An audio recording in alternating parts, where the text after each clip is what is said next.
Nathalie Béliveau est désemparée. Vendredi dernier, le bureau coordonnateur du CPE Les Petits Collégiens, auquel sa garderie en milieu familial est affiliée, a fait suspendre les activités du service de garde le temps d'une enquête. S'il y a eu enquête, c'est qu'il y a des faits qui ont été portés à l'attention du directeur de la protection de la jeunesse qui les ont emmenés à juger qu'il devait y avoir enquête. Moi, j'ai été bien surprise parce que je ne m'attendais pas à ça. Puis tous mes parents que j'ai, ça fait des années que j'ai mes parents. Ça fait 8 ans que j'ai déjà ma garderie. Puis il n'est jamais arrivé rien à ma garderie à part qu'une petite poque puis des choses normales qui arrivent aux enfants. Le CPE Les Petits Collégiens a été tenu d'agir de la sorte en fonction de l'article 76 du règlement sur les services de garde.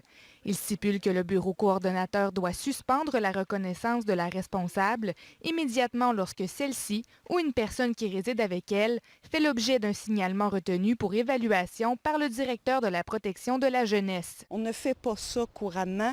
On ne fait pas ça non plus pour des événements qui sont courants dans les services de garde. Pour les années 2012 et 2013, le ministère de la Famille rapporte 131 signalements mettant en cause un service de garde pour l'ensemble du Québec.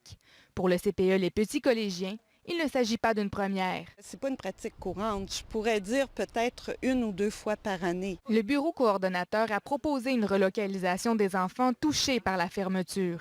Une option peu appréciée par les parents du service de garde sous enquête. On voulait en mettre un dans le bout de l'hôpital Sainte-Marie, un autre dans Sainte-Marguerite. Puis là, les jumeaux, il fallait les séparer, mais même là, il n'y avait pas de place parce qu'ils sont en bas de 18 mois, les deux. Donc, ils ont le droit à 2 enfants par CPE, puis il n'y avait même pas de place nulle part. Nathan, il a de la peine, il est stressé. L'enfant, là, lui-même, là, j'ai des colères, il est fâché. Les 2 parents attendent impatiemment la réouverture de la garderie pour y retourner leurs enfants. Ils ne savent cependant pas combien de temps ils attendront, puisqu'aucun délai n'a été donné. Et encore, le CPE pourrait entreprendre une poursuite criminelle contre la propriétaire ou ordonner la fermeture définitive du service de garde.